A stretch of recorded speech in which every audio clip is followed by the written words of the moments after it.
So our next session is a workshop, right? We've sort of highlighted the various modes of storytelling. We've had an amazing panel here that dives into journalism and traditional storytelling methods as a mode of change. And now we want to give you guys the opportunity to explore how you might be able to have an impact as storytellers.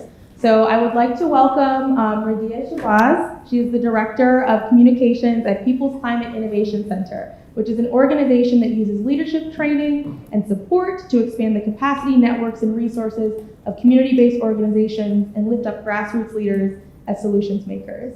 I really just want to highlight, I was able to engage with Radiah as a part of one of her workshops previously about environmental justice storytelling, language, how we get on the same page as storytellers, and it was amazingly insightful. I'm really grateful that she's agreed to join us and that the People's Climate Innovation Center has provided her expertise for us today. A bit more about Radiah. Radiah is, she holds a bachelor's in journalism from Howard University and a master's in social work from the University of Chicago School of Social Service Administration. She brings nearly a decade of experience in nonprofit, strategic communication, anti-oppressive practice, racial justice, and organizational change. She is passionate about using radical and transformative communication strategies to advance racial equity and justice and cultivate Black liberation. I would love to pass it along to Radiah to better introduce herself and get us launched on this workshop. Hey y'all, it's really great to be here. As Cameron so lovely introduced, I'm Radiah Shabazz with the People's Climate Innovation Center. And I just want to extend gratitude and thanks for this invitation and opportunity to connect and share and learn with you all, right? So we'll go ahead and move right in. At People's Climate Innovation Center, we really believe that communities have the right to define their own needs and priorities. And in order to do that, strategic communication is vital. So we are an organization based in Oakland, California, but we work nationally, and we're really working to build capacity for and deploy community-driven solutions to climate change that are rooted in racial justice. So in today's workshop, we're going to align around justice-oriented language and framing for asset-based communications. I'll give a quick and dirty dive into the storytelling process that's rooted in justice and really follows principles of story-based strategy. And then there'll be a couple of opportunities to connect and engage with one another and really workshop some of these ideas, thinking about their practical application for the work that you all are doing. So I always like to start, you got my professional bio, blah, blah, blah. Okay, I have a little bit of experience. I know somewhat what I'm doing, right? But when we talk about communication and storytelling, that connection is really important, and it's really necessary, I think, to build rapport. And so anytime I'm connecting with groups of people or giving a presentation, I like to go beyond that professional sense and really start to share a bit about who I am and what guides me. So I'm a true crime enthusiast. Give me all the podcasts, give me all the Netflix shows. I'm a disruptor. I like to challenge things. I like pushing back on stuff. Those are my people. That's my family. I'm a family-oriented person. So love my family, love hanging out, love doing all the fun things, love to play just as hard as I work. And then I want to share a couple of quotes as someone who has been in communications now for almost a decade. I've picked up quotes along the way that really guide my experience and maybe will resonate with you all too as you are engaging in this work and what it means for you and how you want to show up in it. So the first from Sandra Cisneros, we do this because the world we live in is a house on fire and the people we love are burning, right? Literally and figuratively, we are tired of burning. We are tired of that experience of burning. So how does our communication, how does our language, how do our strategies and practices start to turn the heat down so we don't have to live in an experience where we are burning. Question everything. Oppressive discourse often masquerades as common sense, right? So we see what has been normalized. We see dominant narratives, and we often assume because they are dominant, because they are the status quo, that being dominant equates to truth or equates to the realities of our experience. So we want to be questioning those things to ensure that we're not just going along with whatever narrative has been created, but that we're countering those narratives. We're telling a different truth. We're telling our truths, right? And sharing stories that often do not get shared in a mainstream way. Writing is a struggle against silence. So this could be writing, we can sub out that word for storytelling, but really acknowledging that often those who are most impacted, those who are on the ground, who are really doing the work, it often is a struggle to share your story, to get it out, to ensure that people are hearing it and getting it. And so we always want to make sure that instead of being silent, right, we're choosing the option to speak up. We're choosing to share, even in our fear of doing so. And then finally, how are we living out the liberation that we're trying to create, right? We often look at liberation as this far off thing, this thing that we're trying to attain, right? It's this journey. But what does liberation look like right now? And how do our stories, how do the communications that we're doing begin to contribute to a process that advances liberation for the future, but allows us to actualize it in our experience today? So these are, again, some quotes that I always incorporate into my work, that I'm always thinking about as a communicator. And I hope that hearing them and hearing some bit of explanation provides you with inspiration as you begin to engage and are engaging in this work as well. All right.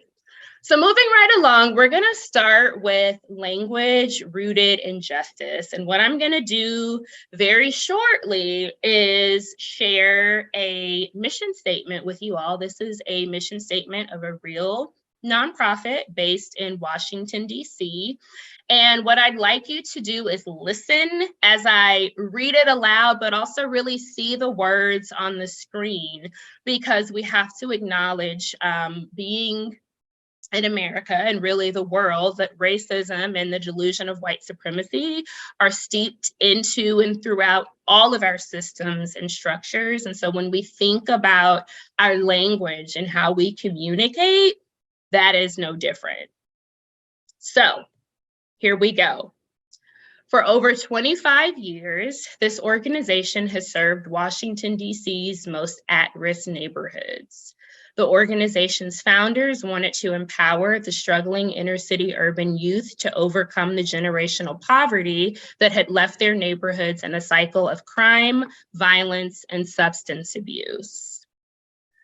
Saying this now, right, and hearing it from me, what are some initial reactions? What stands out to you? What are you feeling? Feel free to just jump right in. I don't fully know the setup, so if you need a mic, let's get a mic, but want to hear from folks how this resonates, what's coming up for you.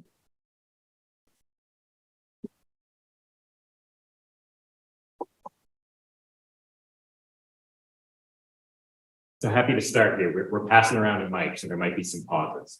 But no worries. One thing that I see is that it defines inner city urban youth as struggling, kind of a monolith. It feels as if they're being kind of categorized as an overly simplistic way in a kind of savory complex sort of thing, right? Like these people are going to become help these struggles. Thank you. Also just noting that it describes the neighborhoods as just being this like cycle of crime, violence, and substance abuse, and not really identifying any of the, positive community that is likely also in these neighborhoods. It's very much focusing on the negatives there. Absolutely. And maybe we can hear from one more person. Oh, I think we have two more people who wanted to say. Okay, perfect.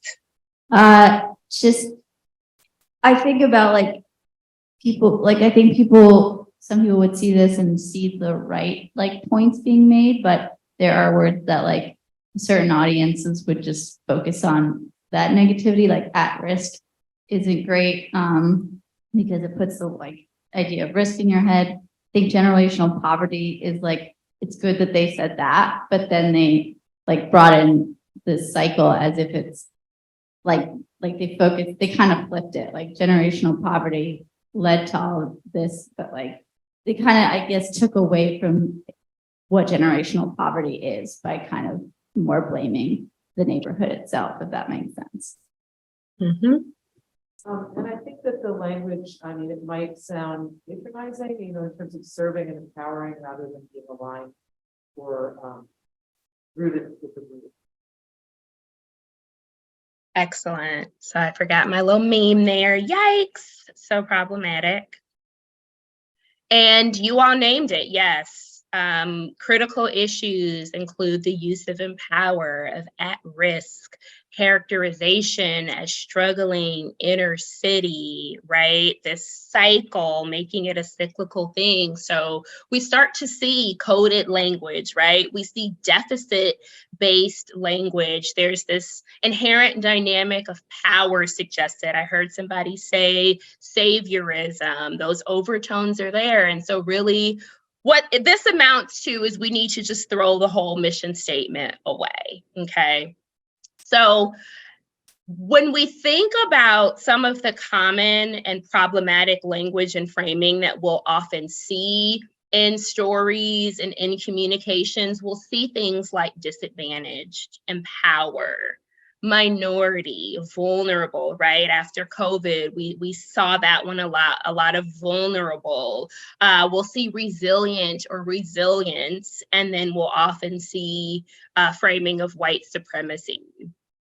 And so how do we recognize inequitable framing, right? Of course, we'll see it, we'll sort of have a sense, maybe something just doesn't land right, it sounds really problematic, but what are the keys to really breaking down and understanding the why of how it is inequitable, right? So the first thing is that it's going to be deficit-based, as we named.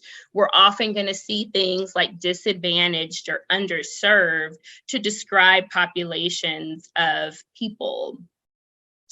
It's often is labeling then those people. So they're marginalized, they're oppressed. These labels are placed on specific groups.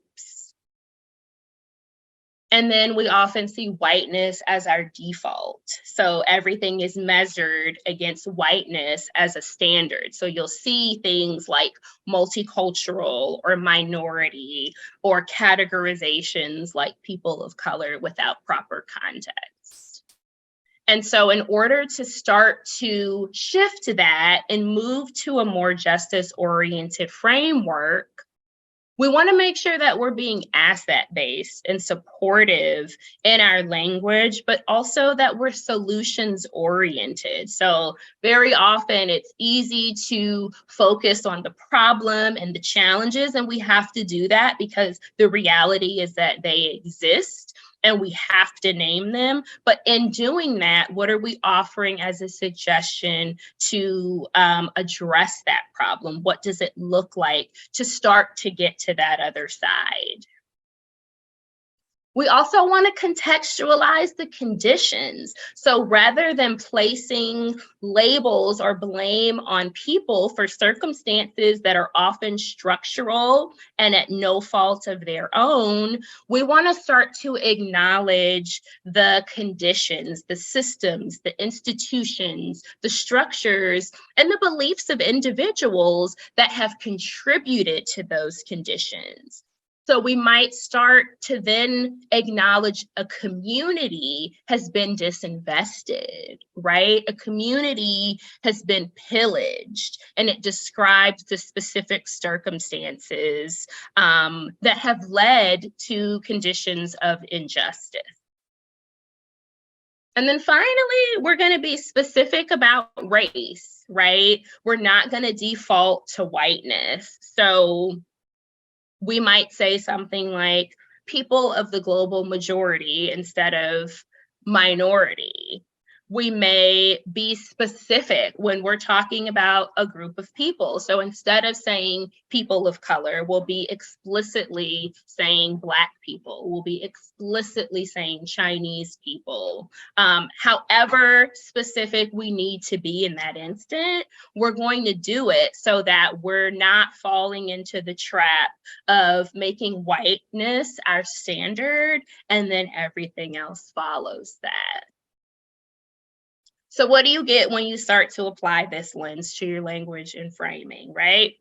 You get divested, you get pillaged, you describe the circumstances. Instead of empowerment, this belief that one person or one entity holds power that they can provide or give to another person, we're acknowledging that that's an intrinsic state of being. And maybe it needs to be unleashed, it needs to be bolstered or elevated in a particular person or within a community. And so how do we support them in doing that and engaging in that exchange?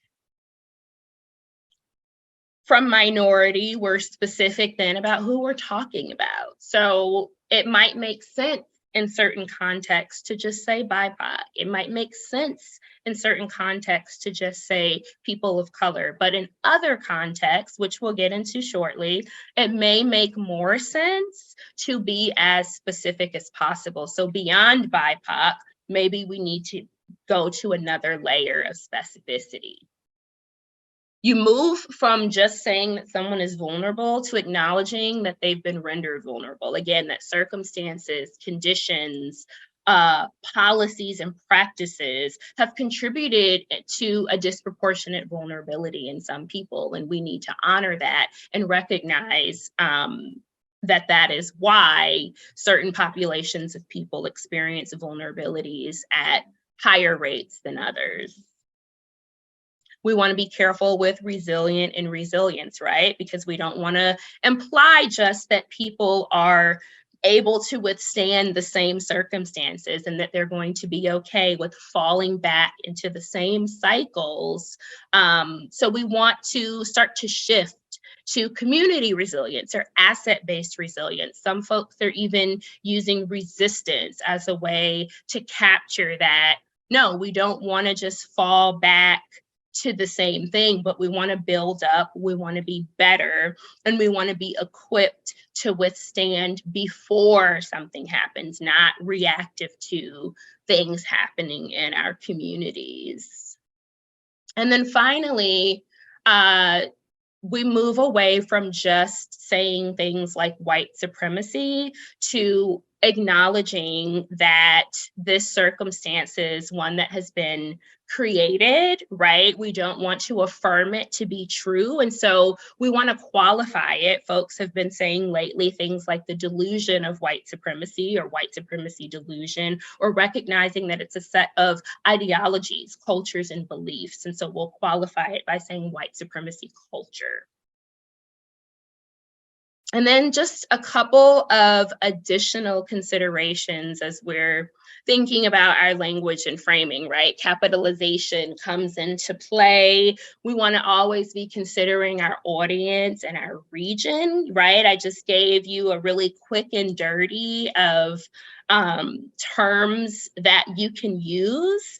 And what I really should name in that is that language is ever evolving, right? So there's never going to be, I think, a full, just complete list of all the right things to say or all the better things to say. It's constantly changing, it's constantly evolving.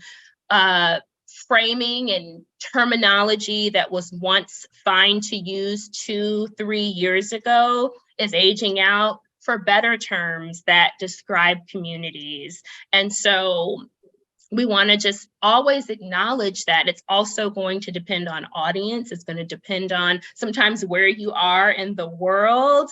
It's going to depend on the generation and the age of people that you're talking to. You want to make sure that what you're saying is digestible. And so always keeping that in mind. And of course, then that bleeds into the terminology that you are using. And so when we think about capitalization, why do we capitalize Black and not white? This is clearly a preference, but I like to name in accordance with places like the Columbia Journalism Review and the Associated Press, which established in 2020 after the murder of George Floyd, that they would change their style book to capitalize Black and not white when referring to groups by race, ethnic, or cultural terms. And that is because when we say Black, right, we're reflecting a shared sense of identity and community. It's about that intrinsic empowerment and acknowledging that we are seeking liberation, that it is a process. It's not a place we're fully at yet. But that symbolism seeks to symbolize and start to demonstrate that. Whereas capitalizing white and understanding that that carries a different set of meanings and beliefs. And we don't want to risk following the lead of white supremacists by doing that. So you will see some folks who do capitalize Black and other ethnic groups, and they also capitalize white. And there is reason for that, and that we're talking about all people, and we want to have a sense of equity in doing that. But I do feel it important to share guidance from AP and the Columbia Journalism Review as why I personally and folks at the People's Climate Innovation Center lean to capitalizing Black and not white. We've named that your audience is going to determine your communication, and then of course, the terminology that you are using. So that's a nice segue into how we frame the stories that we're telling with the language that we're using, right? We're knowing that this allows us to strategically choose the words and the impact that we want, depending on our audience. So if we're talking about climate change or climate justice, it might make sense in some regards to talk about polar bears. For some groups, for some audiences, that's going to land, it's going to hit, and it's going to have the sense of acknowledgement that you're looking for. Whereas for others, we need to talk about it from a human standpoint, because that's what's going to resonate. So we'll see in some contexts global warming, but then in others, we'll see climate change. Again, this is going to depend, I think, on the definition, but also it's going to depend on who your audience is. So when we're saying global warming, we're really often speaking specifically about the rise in temperature due to greenhouse gas. But when we're talking about climate change, yes, that includes the rise in temperature, but it's also going to include some of those other factors. So climate change is going to encompass, of course, the temperatures, but it's also going to talk about wind patterns. So stronger storms, stronger tornadoes, stronger hurricanes, and more often it's going to talk about the higher rate in precipitation that we're seeing in some communities. And so it's going to encompass a bit more than just the rising temperature because of greenhouse gas. And so that is guidance for when we may want to default to one term versus another. Very similarly, we have climate justice, but then there's environmental justice, right? And EJ, environmental justice, is typically the lens that we're incorporating as we're thinking about fair and just sustainability. And climate justice for a lot of folks these days is about more urgency. It's needed action right now to prevent climate from continuing to change at the drastic rate that it is, while promoting those community-led solutions around the world. So rooted in community, rooted in the people who are most impacted, and holding those solutions. And I just want to acknowledge that when we think about framing, the images that we use can be just as important as our words. So again, going back to what I was naming about polar bears, right? If we want to show the melting ice caps, that's going to be captivating for some audiences. It's going to demonstrate the sense of urgency and the need for action as we move this work forward. And for other audiences, they need to see the impact on people. They need to understand how families, how children, how communities around the world are navigating this, are being impacted by this, to really push for action in the moment with a sense of urgency. So your images can be and are just as powerful as the language that we choose to use. So now we'll do a quick activity. I know that certainly feels like I ran through it. I don't know how y'all feel, but that feels like a lot in such a short amount of time. So I want to give space as you're reflecting. If there are also questions, I'm happy to take those.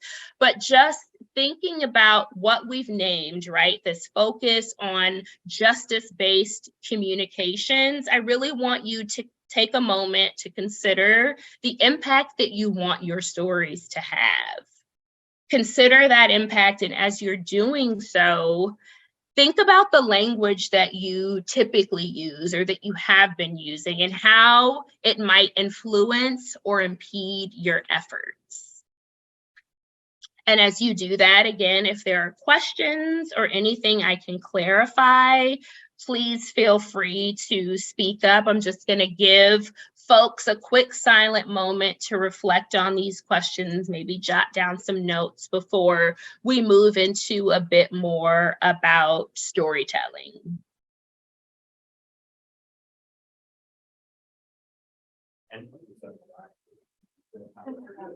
All right, everybody, I'm sorry to cut you short, but I'm gonna bring us back together. And again, just take a moment to make space for one, if there are any questions that folks have, and then two, given the short time that you had to engage and reflect, if anyone wants to share out their reflections with the group.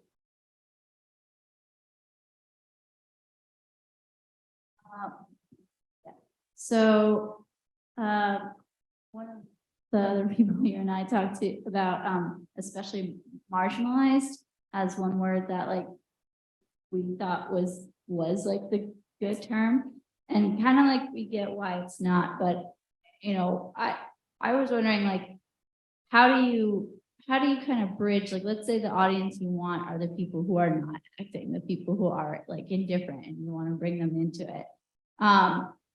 You got to bridge them into it, kind of, right? Like if you use disinvested, they're not going to know what that means. So do you need to have space in your story to explain that, even if that's not really what the story is, you know? So I'm curious what you would say in terms of like using those words for an audience that isn't going to know what they are. So one of the questions that comes to mind that I'll sort of throw back at you, and you can feel free to answer or just further reflect on this, but why is there an assumption that the audience wouldn't know or doesn't know? Well, not to go TMI, but like thinking about my family, like I've tried to explain concepts of like, you know, systemic housing injustice, let's say, and like, you know, that would, so I would maybe use the word disinvesting if I was gonna like talk about it broadly, and I guess based on experience, really, I think. Absolutely. Absolutely. No, I think it's a valid question, and it's important to just get to the nitty gritty and the why, right? So the thing that I would say, to answer your question, for example, is, I think explaining is always good if there's a brief way that you can do that. But often too, I think it's helpful to show versus tell. So in the case of like using or not using, I should say, a word like marginalized, one of the things that I have sort of shifted to saying is folks who have been pushed to the margins, because I think that's quick, it's clear, and it still provides enough context where you start to get what that means. And in terms of show and not tell, so instead of feeling like as you're, for example, maybe writing a story and you want to talk about, I don't know, a school district that has been disinvested, you could use that term, but instead of then feeling like you need to then define what this means, you can tell your story and start to weave it in. And so maybe it's the comparison of funding dollars that one school district received over another, and how that impacted the quality of an educational experience at that school. That's just a really quick, off the cuff example. But I think that what you really want to be aiming to do is, if you're going to switch these terms, and it's a completely valid question, because as certain terms I think do become normalized, or we get used to seeing them, and then there's suddenly a switch to something that maybe works better, that can throw people off, even those of us who, you know, have a little bit more familiarity or are willing to shift as the tides change. And so I always think that being able to frame and show your story in the midst of telling it is going to help to start to get at some of that. That makes sense. Thank you. You're welcome. Maybe one more question or comment, and then we'll move on. I want to be mindful of time. We have somebody.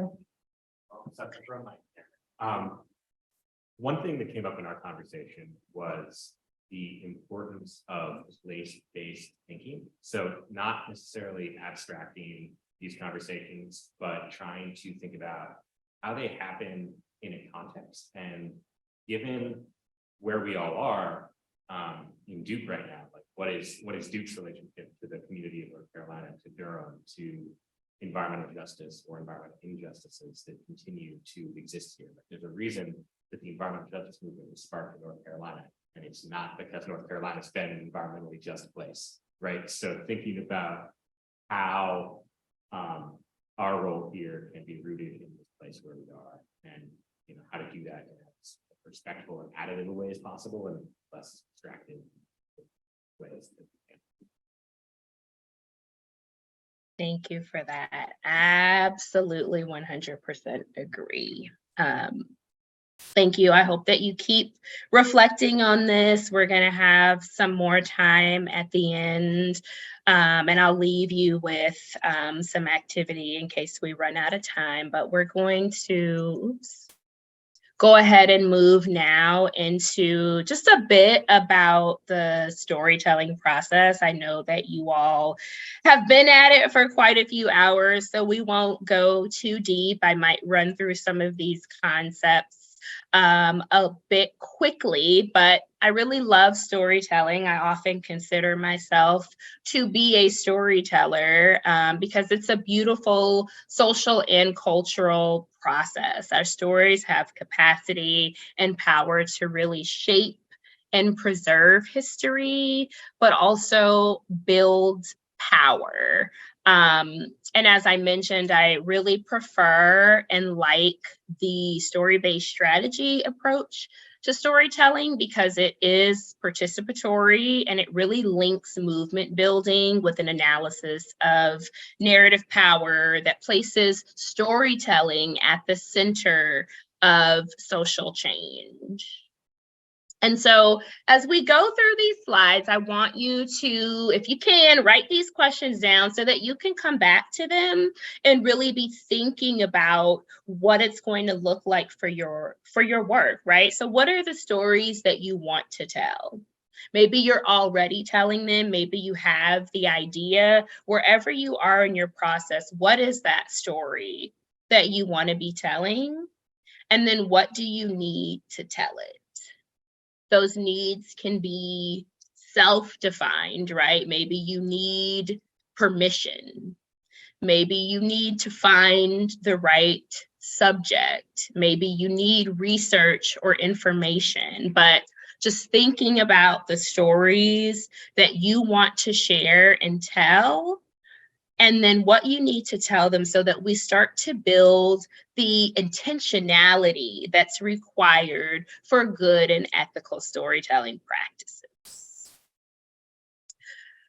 So when we think about story-based strategy, the thing that we want to start with is breaking down the power. So you want to get specific about the goals of your story, who your audiences are, who your targets are, and then who your constituency is. And when you do that, you're ensuring that your stories and the strategy that you're developing to tell that story are grounded in the realities of power around the issue of your story.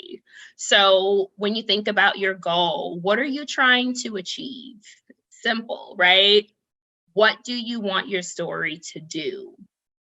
When you think about your audience, who are you trying to reach with this story?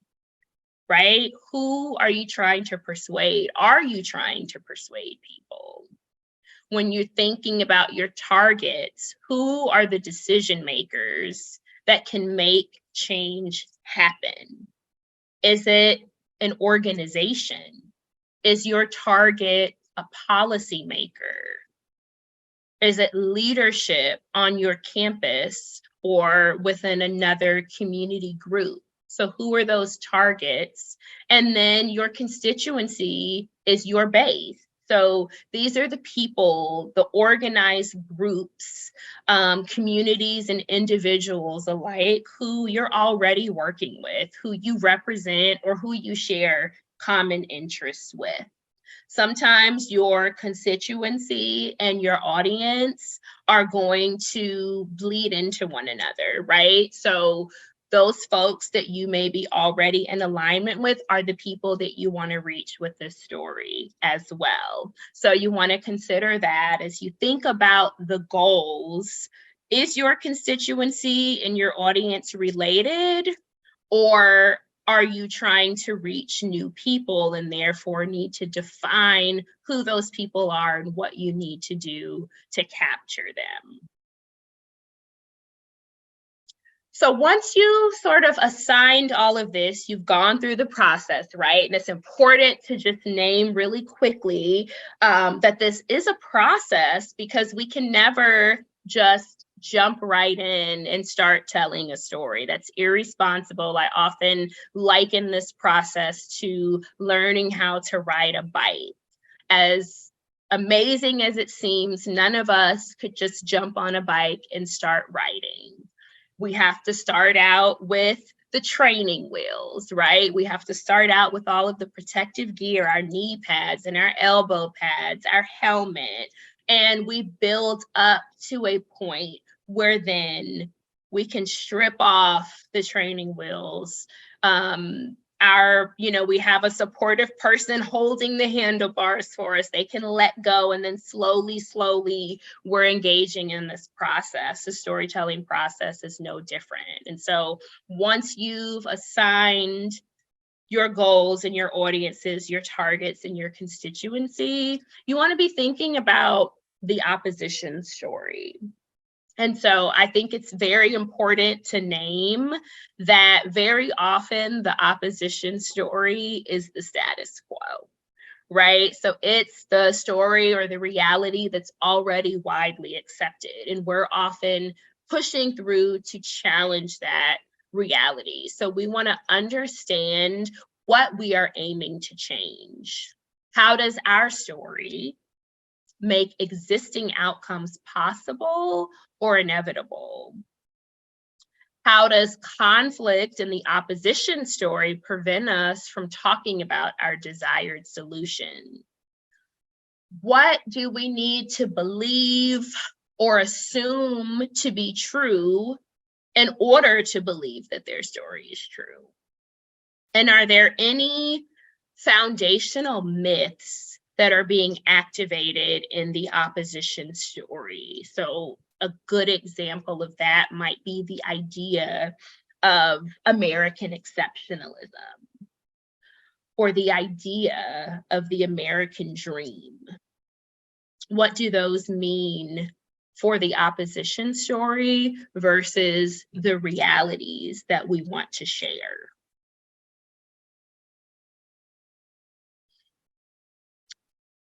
You want to know your audiences. And if you don't know them, you want to get to know them. Again, you want to be thinking about who it is that you need to reach, who it is that you need to persuade, because who your audience is going to influence how you tell your story. And then again, going back to the terminology, the terms that you're using. The question that came before this section, super important to recognize that certain terms are gonna just land and do what we need them to do. And often folks will get fixated on terminology, and so they lose focus on the actual purpose and meaning that we want to make with our stories. And so knowing your audience, understanding that, having a sense of what's going to work, place-based, right, regionally, around the country, around the world, based on generational understanding or gaps, is going to be really important in this process. And then you want to tell your story, tell the story, right? So the point of story-based strategy, we don't just want to tell a good story. We really want to be presenting something that's going to challenge the status quo or start to shape and bring life to a different narrative, narratives that we don't often get to see. So to the point again about knowing your audience, I think that storytelling is sort of this push and pull process, right? So on one hand, it is going to be important for us to meet people where they are. And that may be when it comes to language, it may be when it comes to a certain understanding of what we're naming. But as storytellers, we don't want people to stay comfortable. We don't want people to stay rooted in just what makes them feel good or where they currently are. And so as we think about telling our story, how do we start to move people along, challenge those long-held beliefs or ideals so that they start to see a different perspective or a different way? So it's going to be that very fine dance of meeting folks where they are, but having a responsibility and an obligation, maybe even some sense, to push people along. And this is my girl, Audre Lorde. We always want to just acknowledge the importance of speaking truth, your truth, right? And acknowledging that our truths don't always align with the dominant narrative. And so we have to be able to tell a different story, because these stories are going to succeed us. They're going to be our legacy. This is from Litany of Survival. And when we speak, we are afraid our words will not be heard nor welcomed. But when we are silent, we are still afraid. So it is better to speak, remembering we were never meant to survive. Just always a good reminder for why we should engage and tell these stories. So with that in mind, it's great to then consider your points of intervention. So you want to be thinking about where the action can be taken to interfere with the story in order to change it.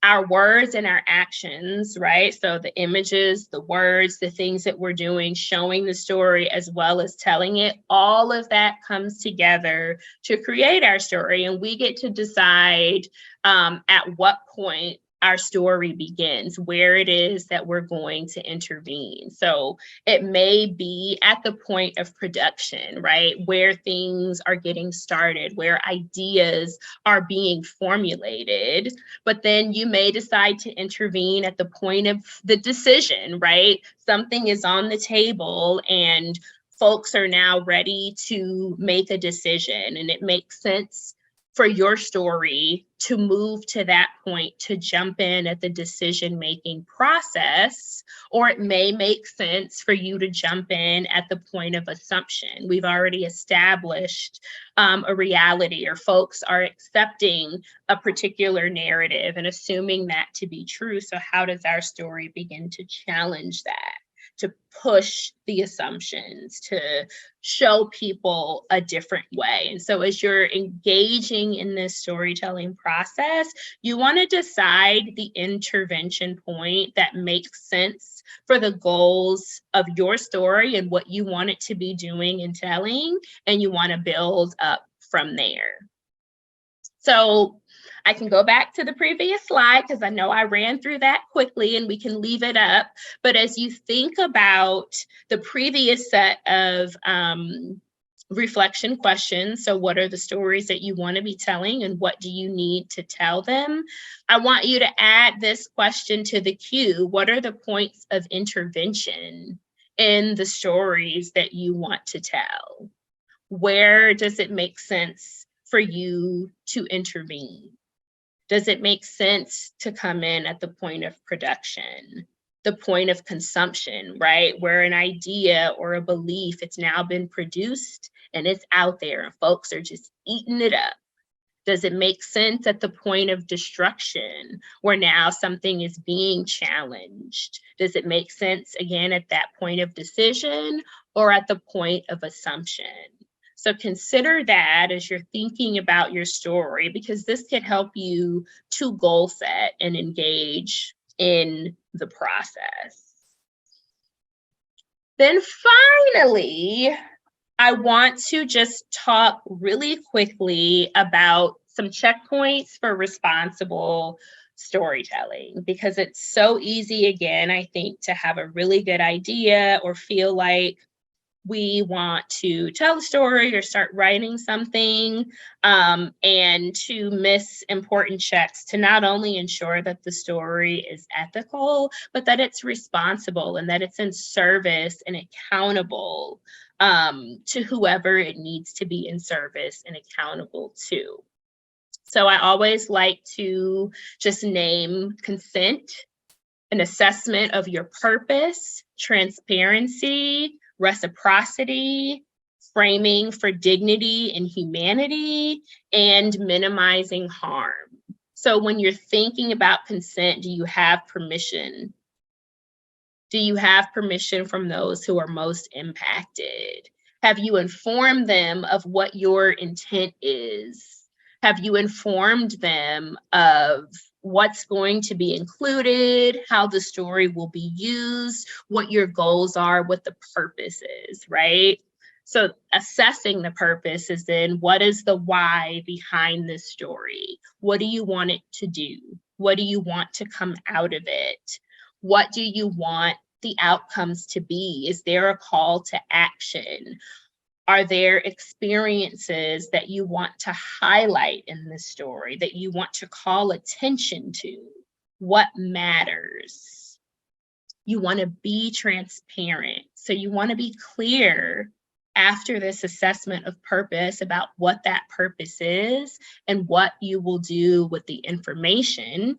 And in the spirit of transparency, that creates an avenue for not only accountability, but building trust with other story makers and storytellers, with community members, so that we're not just extracting knowledge and expertise and lived experience as we're telling these stories.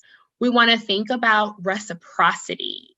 We want to ensure that subjects are willing to share these stories. And when we assume that they are, we get confirmation that they are. What is it that they're receiving in return?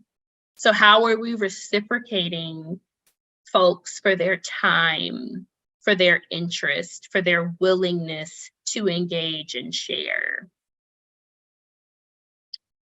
When we're framing for dignity and humanity, we want to be careful not to just oversimplify or dramatize the story. We want to avoid stereotyping. So again, going back to that asset-based framing and approach, because it ultimately weakens the stories and it does the opposite of build trust and connection for future stories. And then perhaps the most important, we always just want to ensure that as we're telling these stories, we're doing our due diligence to minimize harm. So often this can look very different for folks, but some options and some things that I've seen is that sometimes names will be changed, or you will only use a subject's first name. If it's a video or a photo, maybe faces are blurred out. Depending on how the story is shared, maybe comments are limited or turned off completely to avoid negative or hurtful comments. Really just thinking about ways to minimize the harm that can come from telling certain stories, because those realities do exist.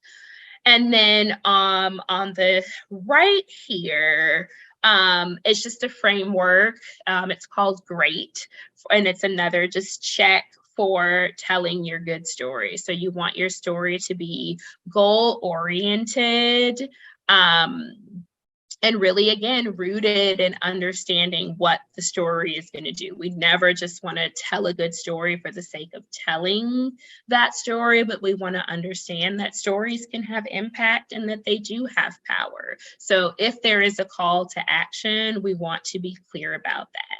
If the goal is to raise awareness, we want to be clear about that. If the goal is to get funding and get support behind a cause or idea, we want to be clear about that. We want to make sure that we're having rich, relevant, and repeatable stories. So we don't want what we do to be one-off, but how does it inspire these core components to continuously engage people, to get that repeated engagement in our storytelling and what it is that we're sharing, so that we're building a base, right? We're creating that constituency, and we're transferring people who may have been in the audience section, right? They were audience people that we were trying to reach. We've pulled them in. And so now they're part of that constituency because our stories have been rich, they've been relevant, and they've been repeatable. We always want to think about the ethics of the storytelling process. We want to respect and never exploit the subjects of our stories. So again, what is the transparency? How are we ensuring that there's reciprocity involved in the story making process? How are we ensuring that their humanity and their dignity is always central, core, and honored in this process? And how do we check to ensure that it is ethical and it is an ethical process? So those are the questions that you want to be engaging, not just for sourcing the story, but also as you're sharing it. You want to think about the action as you shape these stories. What are folks leaving with? Are they leaving with a sense of empowerment to now subscribe to the newsletter, to donate, whatever the action is, to join you at X location for a protest? Are they left with the action to just simply share the story and get it in front of more people? If there is an action that's going to help to elevate your cause, you want to consider making sure that that's clear in your story. And then finally, you want to ensure that in the process, you've got a team of people who can support the storytelling goals that you have set. And so these are people, and they may be community members, they may be other folks on campus, they may be particular allies in leadership, but these people are positioned to support in identifying, collecting, elevating, amplifying, and sharing those stories, because one person can't do it alone. And so it's going to be really important to ensure that we have a solid core of storytellers to support in that process. Woo! Deep breath, because that was a lot in such a short amount of time, but I hope that it was helpful or allows you to leave with a set of next steps as you think about the stories that you want to tell. So I'm going to make space now again for questions, comments, thoughts that you have, and encourage you as we round this time out to really consider the stories that you want to tell, what you need in order to successfully and effectively tell those stories, but then also where it is that you want to intervene in the storytelling process. So any questions, comments, thoughts before I formally close this out?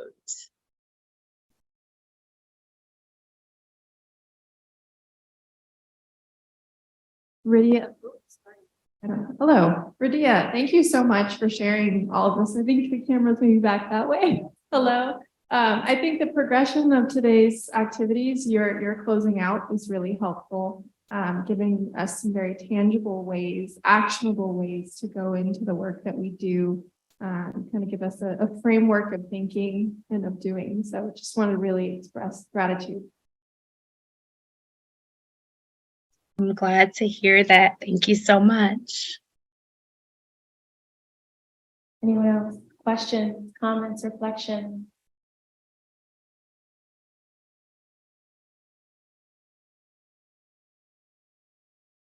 Yeah, I just wanted to say thank you so much for this. It was really helpful and insightful. And I think I can speak on the rest of the public policy students who work with a lot of language like this when we write. I think it's really helpful to gain that knowledge and reflect on it. And I'm just thinking about my own past reports / upcoming reports and the ways I need to make language changes. So thank you.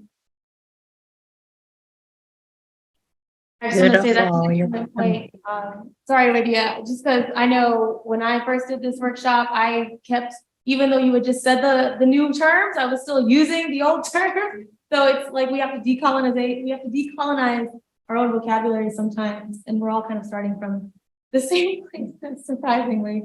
Been reporting on this for years, and I'm still using the wrong language. So. Absolutely. And I believe I just want to confirm, Cameron, will these slides be shared back with participants? Yes. We're going to Beautiful. share the slides with everybody afterwards. Perfect. Yeah. So you'll have that. And then just to close out and say thank you. One more question, sorry. Oh, sure. Go ahead.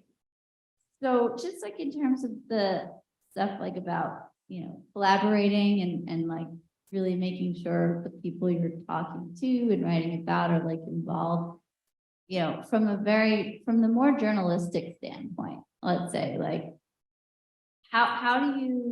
what's like the balance of doing that without losing the authenticity? You know, like if you give someone too much, like you want someone's story to be told right, but they could go back 100 times and be like, actually, I want to say it better. Actually, you know, so kind of how do you navigate that limit of collaboration? Absolutely. Excellent question, because I did consider myself to be a journalist in a previous life. And what I have found is so necessary in that process is to set deadlines. So it's definitely easy and wonderful to collaborate with folks, but you will often run into a lot of the want and desire to change or to shift things. And I think providing, again, as you're engaging and choosing to collaborate with someone, you are the ultimate authority as the journalist. And so if you have an outline, you have a clear goal or pointedness to your story that you can share and be upfront about. So you're clear about the sort of limits and the lines that are going to come with that collaboration, it can be really helpful so that they're clear about what it is that you're looking for and you're able to draw a clear line as you're engaging with them. And then I think that setting deadlines is really important. I mean, we're often deadlines driven in the comms and journalism world anyway. And so providing that to any subject or collaborator is going to be key so that you don't run into the challenge of last minute changes or things needing to be moved around that might mess up the flow. So I've been very honest in saying I need feedback by X date at X time. And if it is not there or you don't provide it by the deadline, I'm assuming we're good to go as is. And I think it's okay to be straightforward in that sense so that ultimately you are creating space for that collaboration, but you're also doing your job as a journalist to tell the story that needs to be told, and you're doing that effectively, rooted in truth and honesty. So much, Radiah. You're welcome. So I really encourage you all to connect with People's Climate Innovation Center. I've put up all the contacts. You can feel free to email me if you have questions. Once you get the slides, if you're engaging with this and want to chat more, I'm always open to connecting and collaborating and sharing. And I encourage you all to connect with us on social media or subscribe to our newsletter. We're at Climate Innovate, as you can see on the slide. We're also on LinkedIn as People's Climate Innovation Center, so that you can stay updated on our programming and funding opportunities. We just recently launched a new funding round for the Youth Futures Fund of Young Black Climate Leaders. And so this community and age group of people is perfect for that. So if you are interested and would like to know more or see the application and hear of future opportunities that we will be launching later this year, I encourage you to connect with us. And I just, again, want to thank Cameron and the community for this invitation, for this opportunity to engage and connect with you all and share a little bit. I am appreciative and full of gratitude, and I hope that it was helpful for you all. So thank you so much.